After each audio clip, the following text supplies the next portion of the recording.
Welcome back to Comedian MTG. My name is Ian. On today's episode, I'm going to break down a little 1K I went to up in New York, the Rip and Chip Gaming cEDH 1K. It was on August 10th, last weekend. And I'm going to be talking about the deck that I brought to this tournament, a little bit of my experience. I don't have necessarily like super in-depth round by round commentary. When I start explaining some of the trajectory of this tournament, you'll understand why I don't have a ton of notes.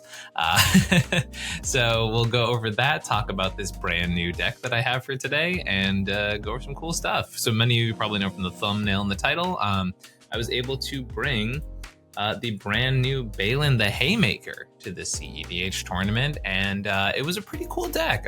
For those of you who also watch me on the Mind Sculptors, you know that I'm actually pretty excited about this Naya commander, especially compared to Naya commanders of the past. Not usually a color combination I'm feeling great about because the commander quality is usually a little tough, and one of the biggest problems with this sort of configuration is often the fact that there's this contradiction between wanting to be like a dockside deck and wanting to be a deck that plays like Collector Roof and Null Rod and stuff like that. And luckily Baylen sort of gives you the solution to those things. So we can kind of go through this deck, talk about some of the choices I made getting into this tournament, talk about some of the stuff that got me to the point where I'm, kind of happy with the deck and stuff like that. And we'll go through that whole process and just start breaking it down.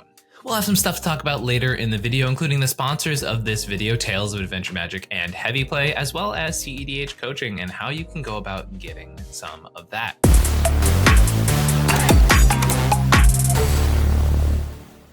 Let's talk about these decks first. So Baylen The Haymaker is the deck, as I mentioned, that I took. Let's read this commander. It's a 4/3 in Naya. It says you can tap 2 untapped tokens you control to add a mana of any color.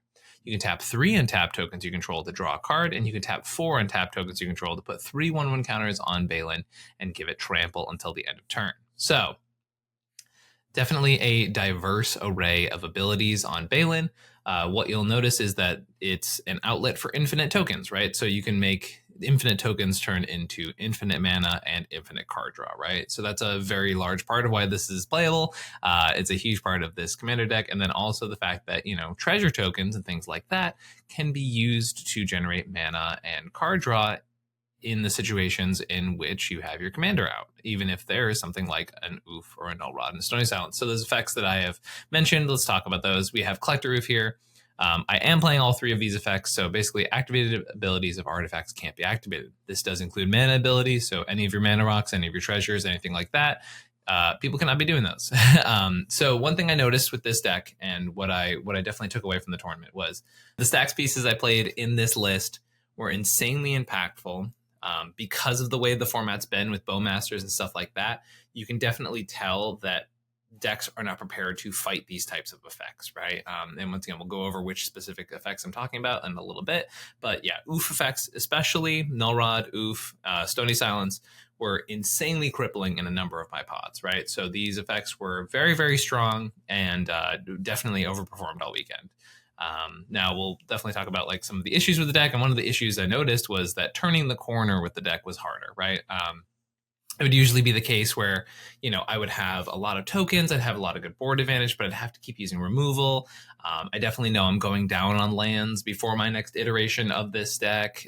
There's a lot of stuff to definitely be adjusted for the moving forward with this list, but it was really fun. And I guess let's talk about where we ended up in this tournament. So I ended up, it was a top 10 cut. I made top 16, but it was a top 10 cut, unfortunately. So ended up in 12th place, which is just outside the bubble. There was actually a number of us with 7 points, meaning 1 win. It was a 4-round tournament also. So I had 1 win, 1 loss, and 2 draws. Unfortunately, that was several people in this tournament. There were a lot of draws in this tournament, and I got out on breakers. Rather unfortunate, but it is what it is. So, still felt pretty decent about my results, but obviously very draw heavy. Every single round in this tournament, except for the last round where I got my win, was 2-time. Basically, very easily could have been 3 draws and 1 win in the course of this tournament. And definitely very, very wild going into this one and getting a lot of draws. But it does make sense when you're aggressively slowing the game down a considerable amount. So back to the deck. Let's talk about this. So let's talk about the win conditions in actuality, right? As I said, we're trying to make infinite tokens, right? Now you can do that through Kiki-Jiki lines, right? With Kiki-Jiki and Felidar Guardian, or Kiki-Jiki and Village Bellringer.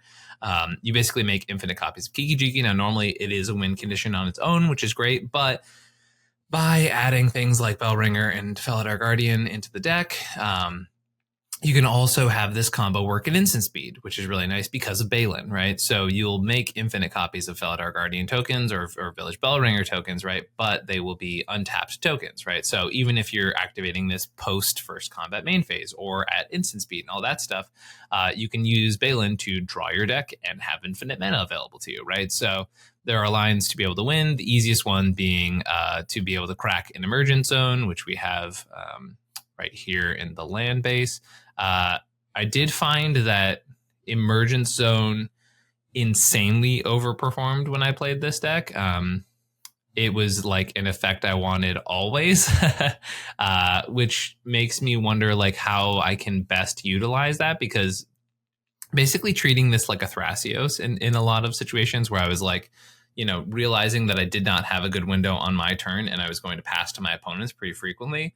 So I'm wondering how many more of these flash effects I can sort of get into the deck that will also increase the viability of my game plan, right? And that's something to think about moving forward. But yeah, Emergent Zone definitely overperformed in every single game I saw it in during this event. So definitely something to keep in mind, that maybe like 3-mana Vivian or Gandalf and stuff like that are things that I'm going to be looking for moving into the future with this deck, because as I mentioned, these effects overperform significantly. But the idea is, once again, you can draw your whole deck in instant speed and be able to flash it all in, which is really nice. There's also the Cloudstone Curio that you can see down here, and Emil up here, which both go infinite with the ever classic Dockside Extortionist, right? Making infinite treasure tokens. So even if there is a Null Rod or Collector Roof out, it doesn't actually bump the numbers up that much, which is really nice. So you can see things like, for example, Emil normally goes infinite with Dockside with 4 treasures being created, right? But if there's a Collector Roof out, or a Null Rod or a Stony Silence, Dockside plus Emil goes infinite with 7. So to produce 3 mana, you obviously need to be able to tap 6 tokens down, right? And then you need just 1 extra, even though it doesn't make a mana yet, it doesn't matter because you are yielding 1 extra token as you're going through that loop, right? Now, the Cloudstone Curio one is exactly the same way. You just take the mana value of Dockside, which is 2, and add it to the mana value of whatever the other thing you're bouncing with them, right? So if it's like a mana dork, it only adds 1 more to it. If it's another creature, you just do the math adding up, and then you're able to go infinite with the combination of those two. So definitely a decent amount of Dockside combos here, and once again, very nice that they work under Collector Roof and stuff like that. So very, very cool as far as that part is concerned. So those are the win conditions I have as of right now. There's some other stuff in here that does fill in the blank too, right? Emil plus Felidar Guardian plus Gaia's Cradle is like infinite green mana that can be filtered into infinite mana of any color, but it doesn't make infinite tokens, so you need something else on top of that to be able to combo off. The biggest issue I noticed when playing the deck this weekend was that I wanted more win conditions. I was finding that a lot of the time I would have a really dominant control over the board state. I was able to basically lock my opponents out for like 5, 6, 7 turns for them not being able to do anything, right? But I was running into needing to go to time and stuff like that. Or, you know, when I was pushing, I would only have like a tutor to get me the right piece to be able to push for the win, right? So the issue was I was able to really get the board locked down pretty heavily, and then the win conditions were just sort of letting me down. Now, there's sort of 2 avenues that I can think of pursuing. Either A, I'm just throwing in more combos, right? Like one of the easiest ones to talk about and very tutorable, I should mention, is Basking Broodscale, which is a little 2/2. This is whenever an encounter is on it. You make a Eldrazi Spawn token, and then Rosie Cotton, who is another token maker, who basically the idea is if you have Broodscale out, you play Rosie, she makes a food, you put the 1/1 counter on the Broodscale, it makes a token, which triggers Rosie. You basically make infinite Scions, which then with Baylen can be tapped for mana and all that nonsense. Skuryoke also goes in with Rosie and goes infinite, which is like they're all pretty reasonably tutorable and like not the worst thing in the world, right? The other thing I was thinking about, and yeah, you'll notice a lot of cards in here that were pushed to the side temporarily because of, you know, the fact that you can only have 100 cards in your deck. But The other thing I was thinking about as far as win conditions are concerned is just stuff that gets them dead, like just fair beat down magic cards. Because my one win for the weekend was with just actual beatdowns. I had Baylen out, I had Ranger Captain out, I had the token from Minsk and Boo putting in 4 damage on the clock every single turn, right? It was just pure beatdown, and you control and lock down the board so much that it does kind of make sense. I felt myself being very interactive, very stacksy, like all of that stuff felt great, but then I wasn't turning the corner fast enough, right? So things like 7 mana Eleshnorn, which I'm not sure is in my sideboard yet, but like things like this Tender Shoot Dryad, stuff like that, or even maybe like a Myrel, which was one of the hardest ones to cut for me. But like, yeah, there's a bit of awkwardness in Myrel in the sense that like she has to be the one to, or they actually, in the sense that Myrel has to be the one to attack. So, a bunch of different stuff there. And you can look through this sideboard here. There's a lot of crazy stuff with this deck. The biggest problem, and this is comes from a mulligan perspective, and this is kind of how I got to the engine that we have right now, right? Is that there is a very heavy requirement that we are interacting with our opponents, right? That we are advancing our own game plan, right? And that we are generating tokens, right? Because as much as I love Baylen is useless without tokens, right? It literally had situations where it would just sit on the board and was a 4/3. That was it, right? Now, when I had tokens out, I felt very in control, felt like I was able to interact at the right times. Either I had extra mana production or I had card draw to do the Thrasios thing, like end step, tap 3 tokens, draw a card, right? All of that stuff was fantastic. That was like the best part of the deck, right? But the tough part was when I would have a hand that was like, okay, I have like Utopia Sprawl into my Ranger Captain and stuff like this. And this is kind of what happened in my 4th round, where I had like a very explosive start. I had Talon Gates in hand. I had a turn 2 Ranger Captain. I had a bunch of stuff going on, right? But the only thing I could do was go grab my Ocelot Pride off of my Ranger Captain to generate tokens. I had no other way to make tokens in the hand, right? And so then I went to play Ocelot Pride, it got mental misstepped, and I was like, oh, I have no way of generating any more card advantage. Now, don't get me wrong, it was able to lock down the board long enough that like some stuff was able to happen, right? Because everyone had sort of kneecap smashed each other in the beginning of the game.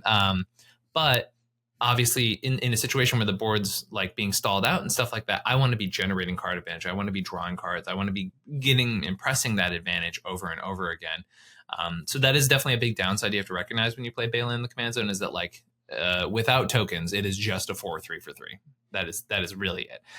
So it has this whole thing outside of itself. Now, when you get your engines online, it feels insanely powerful, right? Because it's flexible, it's strong. You're either making extra mana, or you're drawing a bunch of cards every single turn, or just pumping Baylen, which I think is an ability I did not use as much and probably should have used more.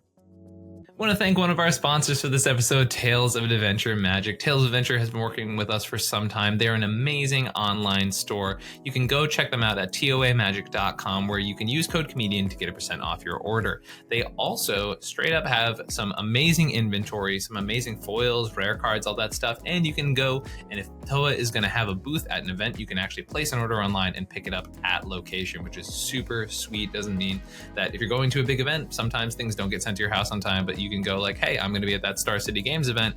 You guys are going to be there. Have it available for me to pick up. And that way I'm not worried and stressed before the tournament. So super sweet stuff. toamagic.com. Use code comedian for your checkout. Let's talk about, because this deck does play some atypical cards, right? Let's talk about some of those atypical cards, right? I think, while we're up here, Minsk and Boo, I don't think you can leave home without this card. It is card advantage. It is kind of a token. Doesn't really matter. It's more pressure on life totals. Felt very good when I got it for that last round. Now, this is still a new deck for me, right? I basically sleeved it up the night before this tournament and was able to bring it to this event, and that's all I've done with it so far. So, you'll hear a lot of stuff from this tournament being like kind of my experience with this deck. It's still, pretty new, but also like, the rip and ship meta is a place where I know that I can go and get really good games in. So I'm not really worried about that part, right? So going through Ocelot Pride, we already mentioned a little bit of toughness with this card, where if you don't have lifelink, you're really only making 1/1/1 at the end of the turn, right? or actually you're not doing anything with this card if you don't have any sort of way to gain life. We have a few ways to passively gain life, but it's really good in the early game when you can use it to hit your opponents, get some advantage, and then like it's very easy to get the City's Blessing with this deck pretty early on. And so with that in mind, definitely something to think about as you're moving forward with the list. Charismatic Conqueror is one I didn't get to see over the weekend. Obviously, does everything this deck wants to do. It slows our opponents down, and if it doesn't slow them down, they're giving us a bunch of tokens to punish basically punish them for not playing the slow game, right? Sweet there. Farmer Cotton is one of the weirdest cards I will ever say is an MVP in a deck. This card is, if we could have like 3 more Farmer Cottons, I'm unironically saying this, if we could have 3 more Farmer Cottons in this deck would be insane.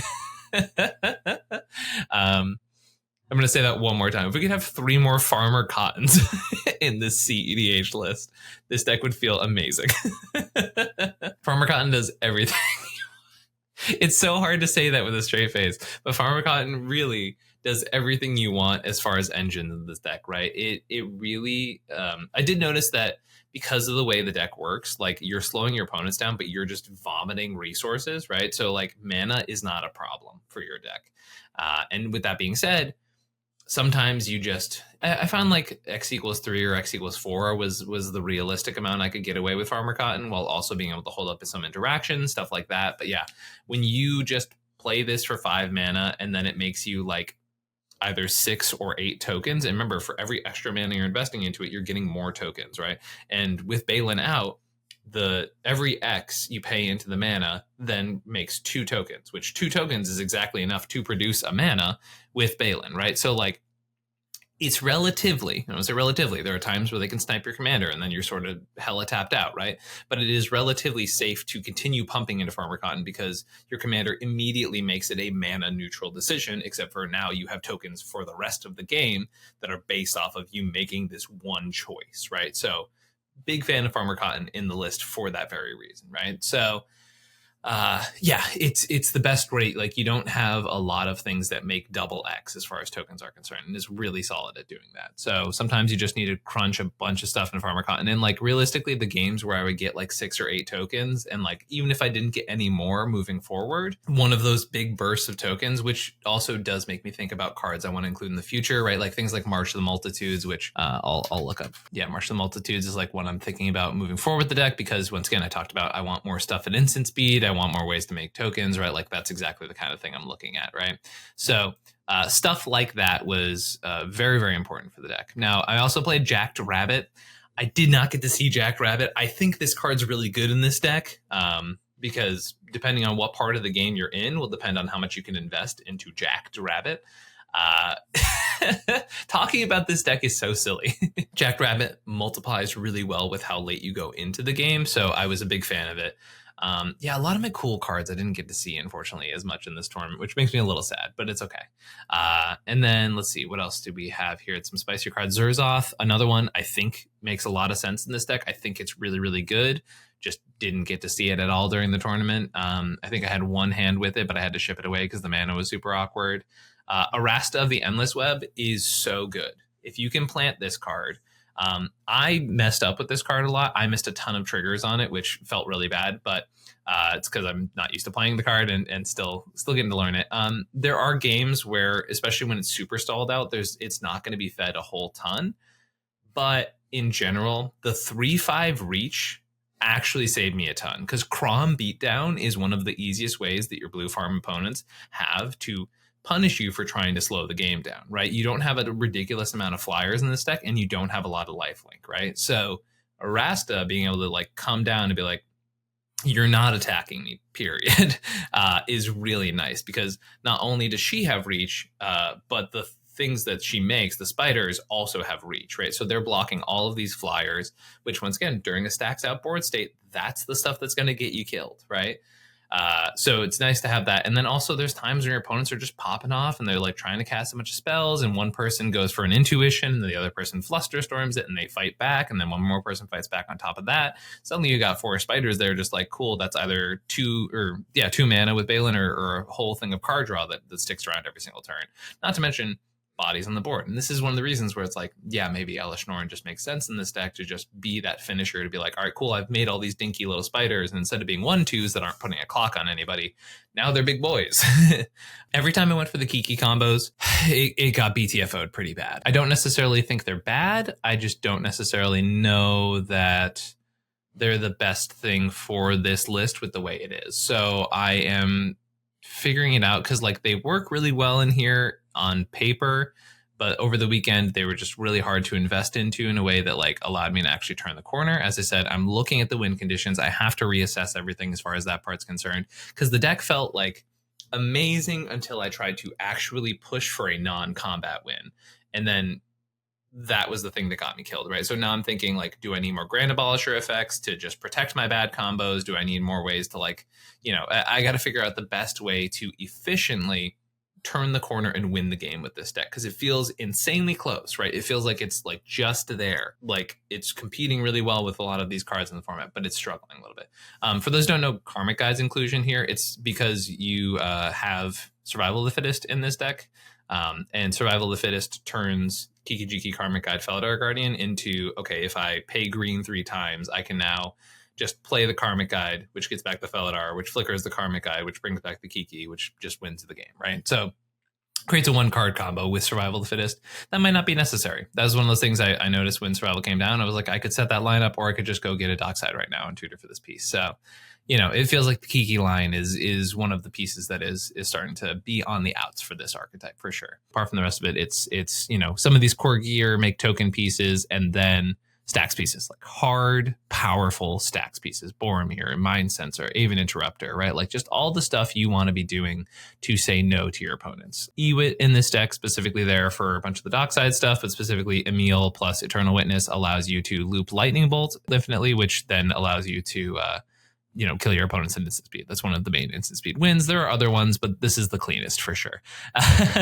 Moving down, normal stuff, green tutors, we love it. Green Sun Zenith might seem a little limited in this deck, but the fact that it grabs Collector Roof is almost everything for this card, realistically. And then if we're ever not grabbing Collector Roof, we're grabbing Cutzel with it, which is awesome. Just 3 mana into X for a Grand Abolisher, or if we need to go big, we go for that Arasta. And I know there's definitely a lot of cards that you might see in the sideboard of this list and stuff like that. Feel free to shoot me a comment down below if you have any questions about specific inclusions or exclusions for this deck, because as you can tell by the size of the sideboard and even the considering board, which is another 40 on top of that, there's literally an entire deck between the sideboard and considering board. So like, I have been tuning this deck a lot, and I know there will be specific questions people have. Feel free to shoot them my way. Absolutely. I did feel like there was a lack of tutor density in the deck. So honestly, 1 land might go out for a gamble, because that isn't one of the cards on the sideboard. I just feel like when I'm in the lead with this deck, I want to be able to just kill my opponents. And I just felt like every time I would be a card or 2 short from that, right? Like I just wouldn't have the right tutors. I'd be drawing tons of interaction. I'd be drawing tons of stacks pieces. It would be so good at saying, no, we're not losing right now. But it was struggling with the turning the corner and actual winning part, right? So that's the area I think this deck definitely needs the most focus on. As I mentioned, still very happy with its performance over the weekend. I think there's just like, when you're working on a deck like this, and this is something I said, I think in the initial set review when I was covering this list, which was like the finer details of making this deck optimal are going to be difficult. It is going to be hard to know which, 0.01% chance choice is the thing that is going to be adjusting this deck. Back to spicy cards or a mutation, put in work. I had it twice over the weekend. Round 1, I was able to Aura Mutation someone's blue-white Heliod, and then Eternal Witness pick it back up because a Sisei player had also copied a blue-white Heliod. So I was able to Aura Mutation, get 4 Saprolings, Ewit, pick it back up, Aura Mutation the other one. And suddenly I have now 8 tokens with Baylen that is just like drawing me a bunch of cards per turn. And then, we're in a Rhystic Mystic format. And Blind Obedience is a pain in the butt for the deck. Rhystic Study is obviously a card I don't want sticking around. And if I can trade a value play of blowing up a Rhystic Study while also giving myself tokens to gain card advantage with my commander, it literally is like the equivalent of playing an instant speed steal enchantment in that sense, right? Like obviously that's a little bit exaggerated, but like it's one of those things where your advantage engine is gone, mine is here, we're rocking and rolling. And then also for anyone who's been paying attention to the format, Underworld Breach is a good combo, and this at least attempts to stop that. Sometimes they have Pact in the graveyard and doesn't, but this helps to at least fight over that. Calamity's Wake is a new one I tested in the deck. I did not see it at all. It seems really good in the deck. I mean, I played so many silences. It was actually kind of mind-blowing to me that I just like wasn't, maybe I had a rough string of draws for this tournament, because once again, it felt like I was locking the game down, and then just any of the things that would say like I'm gonna push through my combo or like I'm gonna win right now, just felt like those were never there. But yeah, Calamity's Wake, I'm excited to be playing this deck. I think it's really good in this deck. I have no idea why I never saw it. That's the variance, baby. Null Rod here, Cloudstone Curio. This is one of the most enchantments I've ever played in a deck. High Noon performed very, very well. It's Rule of Law that people are not used to playing around rule laws nowadays, and yeah, it crippled the pod I saw it in. Like truly, I think it was like I curved Blind Obedience into High Noon in this pod, and my opponents were like, just for the longest time in this game. So High Noon, definitely very solid, very, very good at locking the board state down. Just have nothing but good stuff to say about it. And then all of your combos either can win through it, like the Kiki Jiki combos do not care about casting multiple spells, or they are infinite mana combos and therefore can pay into sacrificing High Noon and deal 5 damage to any target, and therefore no more Rule of Law, win the game. Nice stuff there. Blind Obedience was an MVP over the weekend. I was being burned out by a Bowmasters, and I started extorting spells. I think every time I play this card, I have mentioned it in a deck as an MVP. I think this is just one of the best cards in the format, realistically. It's a dockside heavy format. It's a fast mana heavy format. 2 of the best decks in the format rely very heavily on artifacts, being Blue Farm and Rogsai. I'm aware that they have play patterns that don't rely on those things, but it extremely inconveniences them when they do. Nothing but good stuff to say about this. Oh, and Sisay too, the other top deck in the format. Like, it's just, yeah, the only one this doesn't affect that's considered a top deck right now is Nadu, and that's fine, right? Like, that's I'll take the L on the Nadu side, because we have a lot of ways to stop Nadu. Speaking of which, played against a few Nadus. I have so much artifact and enchantment hate on top of the fact that we play Stony Silences and things like that. Nadu was like not a problem all weekend with this deck. Smothering Tithe. Don't care for playing Null Rod. Don't care for playing Stony Silence. This card's an MVP. Nothing but good stuff to say about it. I think I had like 20-something treasures during one of my games because my opponents couldn't pay for the Smothering Tithe and then were locked under it. And even though, once again, they were not tapping for mana, they were tapping for cards. Pretty good. It's pretty insane. And then also you can still tap for mana too. Trouble in Pairs. Very, very solid card, hypothetically. Had it come up twice all weekend, but it was in positions where I already had card advantage and I was already like getting ahead of the game. So I kept seeing it in situations where I wouldn't cast Trouble in Pairs, but there were times where I wanted this Trouble in Pairs and didn't have it. So still a little on the fence with Trouble in Pairs. It is a lot of mana to invest into card advantage engine, but hypothetically speaking, that should be okay. It might be a flex spot in the future. 30 lands, as I mentioned, more than I think I needed. I mean, normally when I play a Stony Silence Collector Oof Null Rod deck, I'm like, oh yeah, I need more lands to sort of compensate for the fact that I am going to be shutting off these artifact sources. But I did play Utopia Sprawl and Wild Growth and a lot of 1-mana mana dorks, right? I'm playing, like all of the normal suspects, right? The ones that all died of Bowmasters. Yeah, we all know it. But I thought I would be stuck on lands a lot, but what was happening more so was like I was just flooding so bad in multiple games where I would be like using Baylen to crank me out a couple cards, and it would be like 2 lands in a row, and like it was a bit frustrating for sure. I'm definitely going down at least 1. I feel like I would be crazy to go down 2, but like after the weekend, I'm not sure. This might just be a gut reaction to having flooded a bunch over the weekend, right? There's also a lot of utility lands, right? So I don't want to go too crazy. I'm not normally a tap land guy. Lush Portico was awesome in the deck. I just, when you don't have a ton of card advantage in the command zone, those surveil lands become more and more important than ever. As I said, haven't really been very high on these. In this deck, I've even considered a second one if I'm not going to go down 30 lands, like maybe just a second surveil land to get me gas, Talon Gates, awesome. Overperformed like crazy, won me the last game. It's just an uncounterable removal spell that also ramps you moving forward.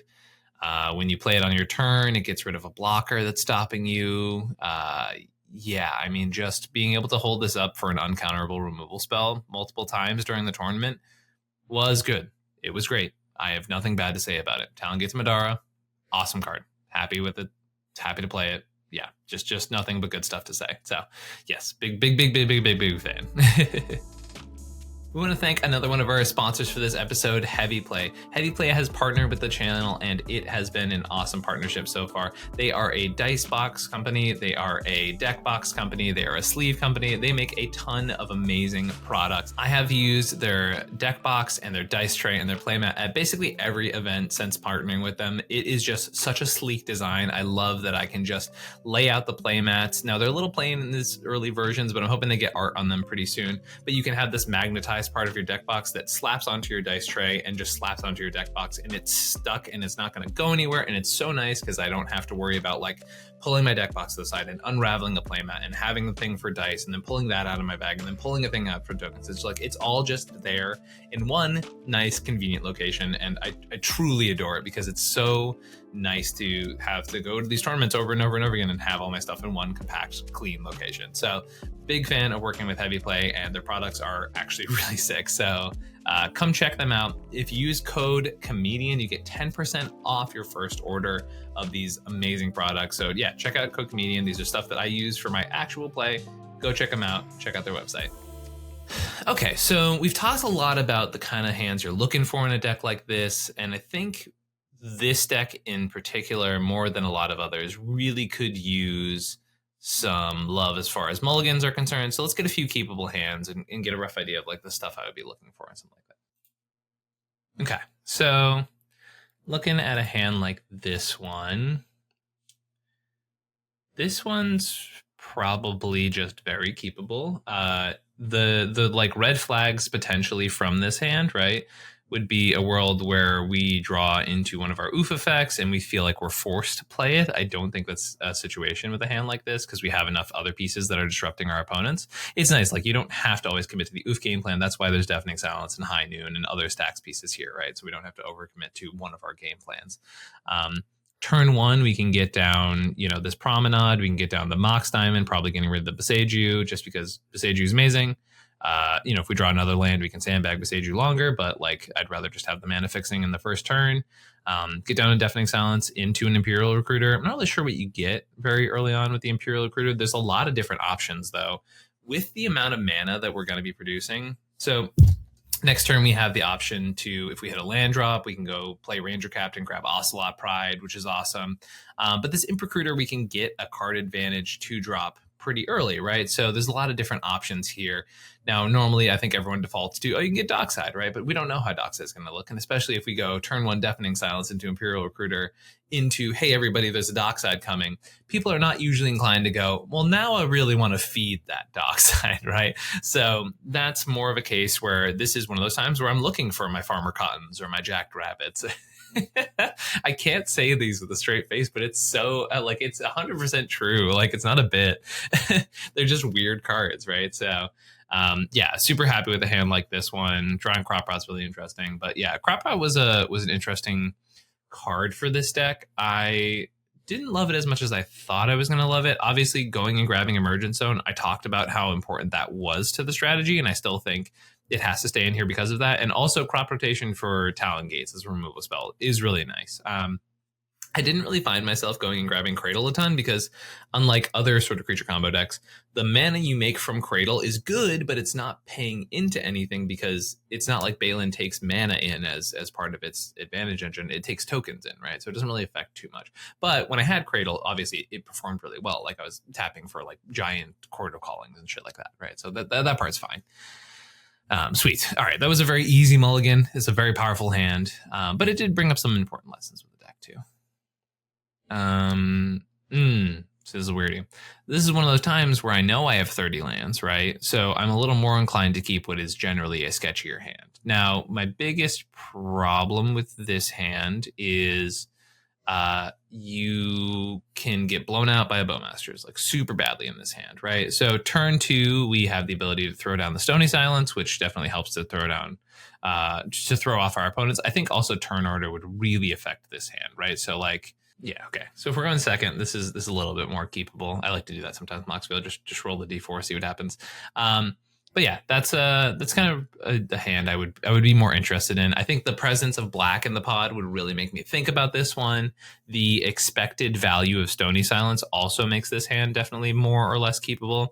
Having Jacked Rabbit, that is not the easiest name to say it in the world, but having Jacked Rabbit does actually help with the ability to, like, okay, are we pushing even farther with this, all that kind of stuff. So definitely fine with JR in this hand, because that means worst case scenario, Stony Silence, we still do have an advantage engine that's making tokens. It's a little slow for sure. And if you can take a turn off from Stony Silence to play Jack Rabbit earlier, then that's awesome. What I also like about this hand too is that we have the win con in hand, right? We have Imperial Recruiter, which can go grab Dockside, which means we can start Cloudstone looping. We have our 1-drop in here, which is exactly what we want to do for that too, right? So is the hand risky? Absolutely. Would I consider keeping it depending on the pod? Also, absolutely. That really depends on pod composition, right? But once again, 30 lands, I know for a fact that, like, this is going to be a land sooner rather than later. And, this is a tough one because we do sort of get flooded, or not flooded. We get mana screwed there a little bit, but that's okay. So still think I'm feeling pretty okay about this hand, but definitely get punished for it pretty hard too. When I'm doing mulligans, to be clear, I look at these things for examples, but when I'm looking at a mulligan, I make my decision before looking at any sort of draws and stuff like that. And sometimes it's best not even to look at those things, because it can create, sort of an association with whether or not you got punished, whether it's right or wrong. Get a couple more playables here. This one's like the last one, but just way worse, because you don't have a token engine here, right? So the first thing you can get is maybe like a 2-drop off of Finale as soon as you hit 2 more land drops. Cutsel's not actually doing anything in this hand. The stacks pieces are great, but like you're not actually progressing your own game plan at any point. So this hand's definitely much more of a trap. Okay, I'm much more into this one, right? So turn 1, we can get the Elvish Mystic down. You want to get that down before the Portico. I think I've seen a lot of people like make that really just like poor choice to prioritize Surveil lands turn 1, even if it throws off the tempo of the rest of their draws, which is like, it feels very antithetical to why you play Surveil lands in the first place, right? The whole point is to get tempo back, not to lose tempo to your own plays.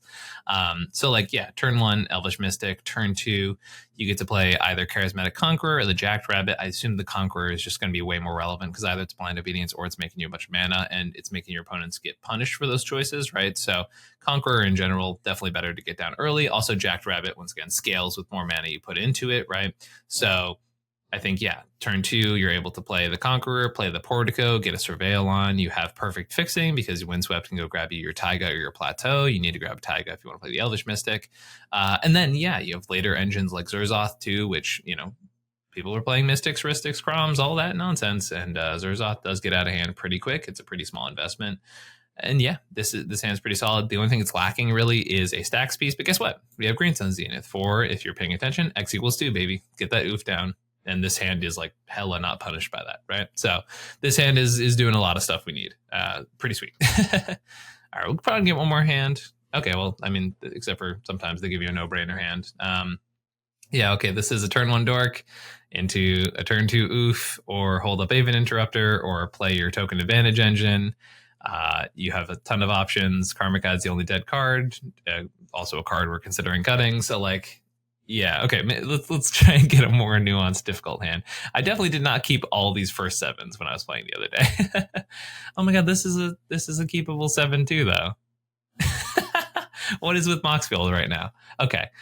Yeah, this is a turn 1 Ocelot Pride. You get that down, you start pressuring people's ability, or you start pressuring the table by being able to make tokens pretty quickly.